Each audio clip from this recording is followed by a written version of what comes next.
You must be wondering why I'm showing you these plants. These are the indoor Chinese elms which are sold so commonly throughout Europe and America, and these elms are propagated here at Herons, and you must be wondering why I'm showing these to you. Now these particular elms are produced from root cuttings. Root cuttings meaning that when I prune a tree, like where we do repotting, the long roots that come out, this is a typical root that came out. If you just plant that root in soil, you'll get a new plant. And in China, a lot of the indoor bonsai that are sold as Chinese elms are in fact produced from root cuttings, because nothing is ever wasted. And the Chinese elm roots from root cuttings very easily. That's another root. Can you see quite clearly it is a root? And from the top you get those plants, you see? So that's a root cutting.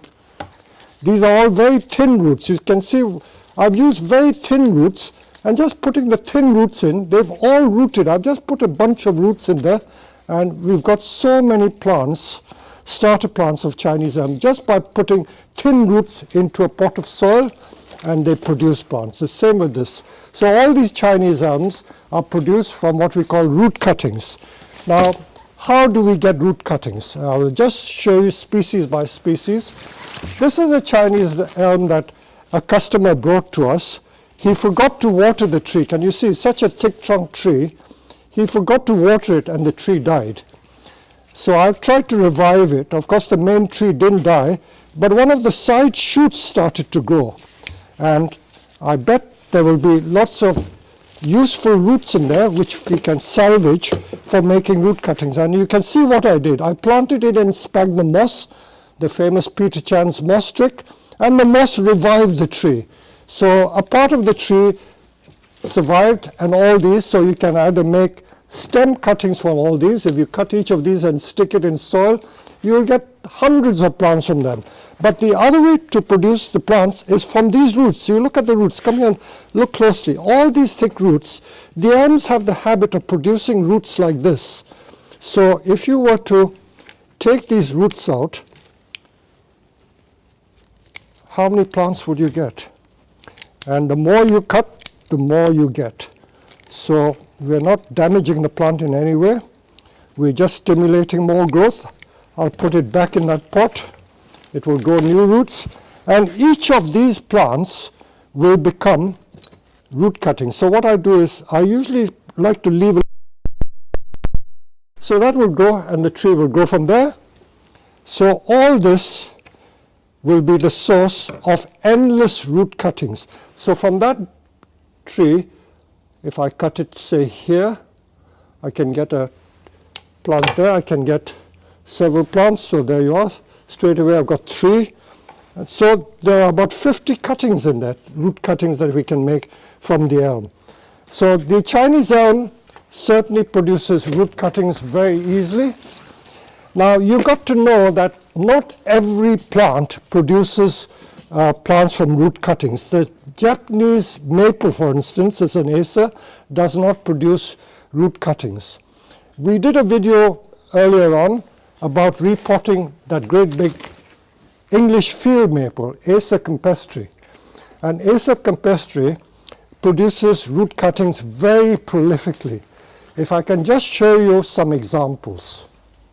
Of course, because we are in February, the roots haven't started coming out of the plant, but let me show you what I have here. These are root cuttings. Look at that ugly root. So you see that root just came out of the ground like that, and I just put it in a pot of soil, and look at all those roots that have generated. Can't even get it out. So that was a root that I took out. So you can get a beautiful tree from just planting that root.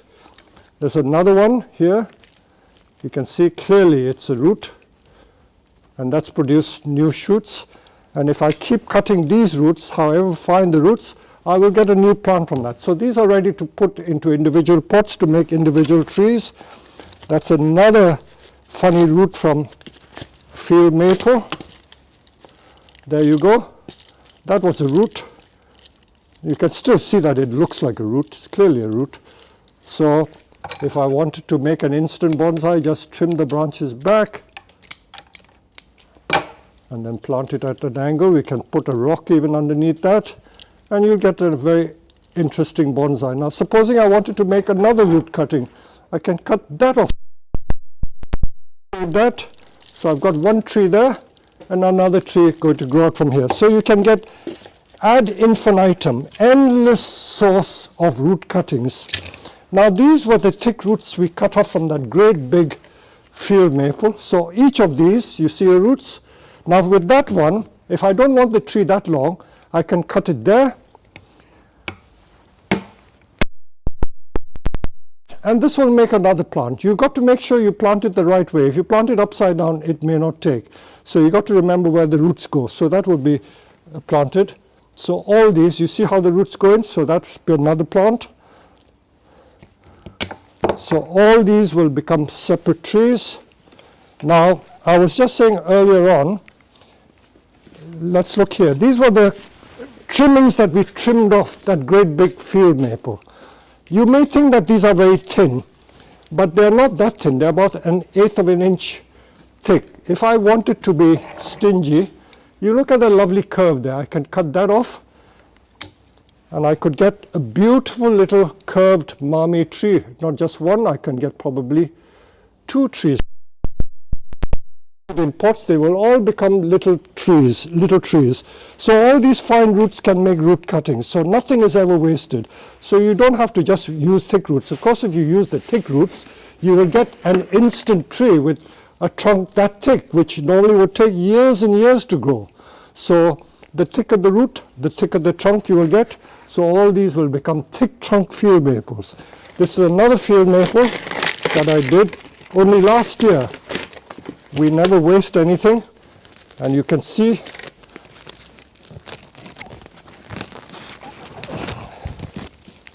oh, they're so vigorous I can't even get them out.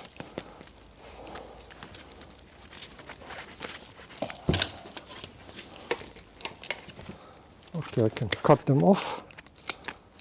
They've all taken. You see, what a lot of root is produced in just one season, and that clearly was a root.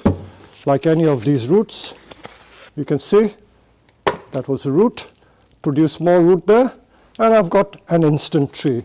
And if you want to make an instant bonsai, how about that? That will make an instant tree there.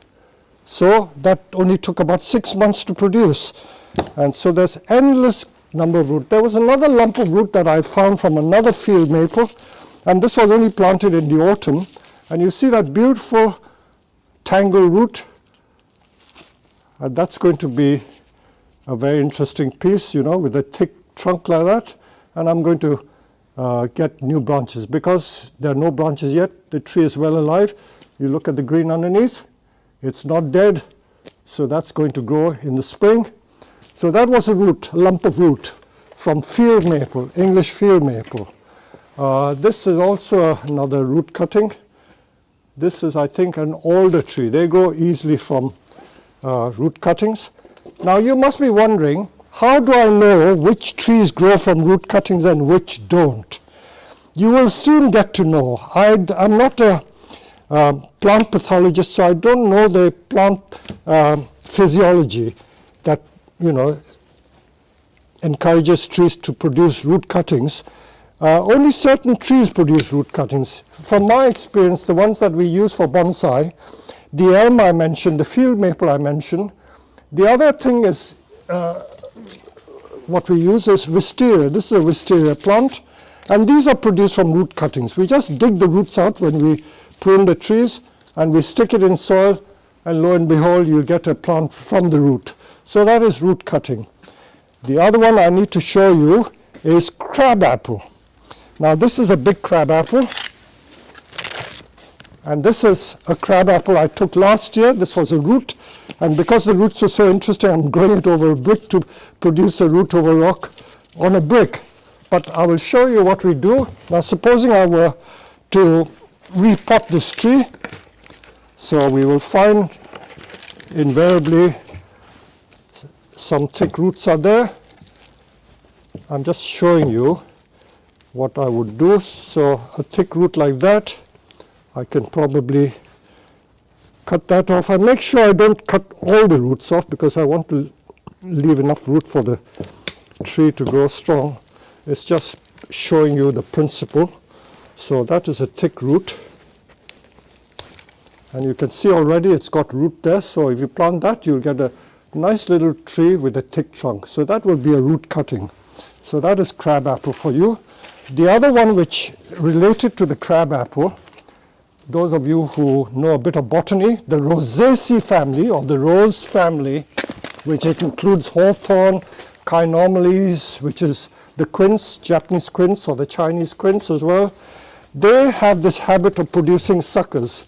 This is a Japanese quince, Chinomales, and it's about to start flowering. All the little buds are there, but you notice that this plant suckers profusely. These are roots that sprout up and make plants. So because they sucker, rather than let it spoil the shape of the tree, if you were to just cut these roots off, plant them in pots, you will get individual trees. So all these suckers can be pulled out. So just by observing in nature plants that sucker profusely, of course they are the roots which send shoots, and you get new plants. So that is what we do with crab apples, and this is Japanese quince, Chinomales. See, look at the roots. Look at those roots.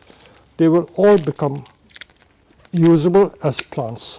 So we'll plant all these up to make individual plants, and then leave the tree to have just like a single stem. So, for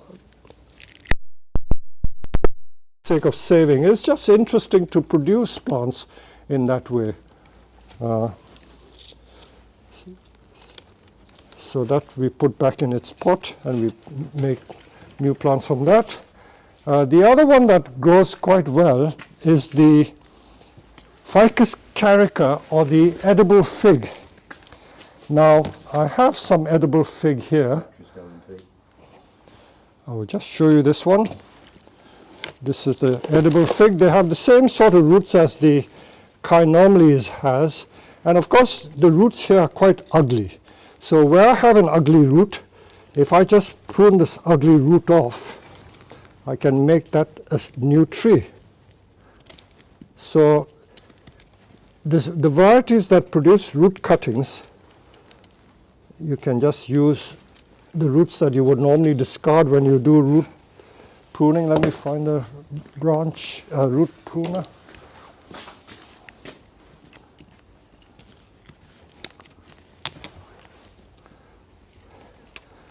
And you pull that off.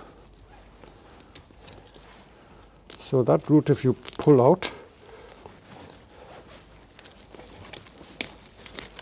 you see you've already got some root there. So that will make a new plant. Looking at this tree, it has a lot of ugly roots going round and round.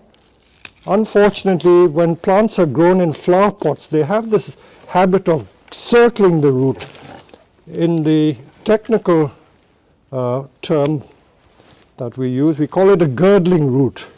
A girdle going round and round the trunk or the stem, and they are considered ugly, so we don't want them.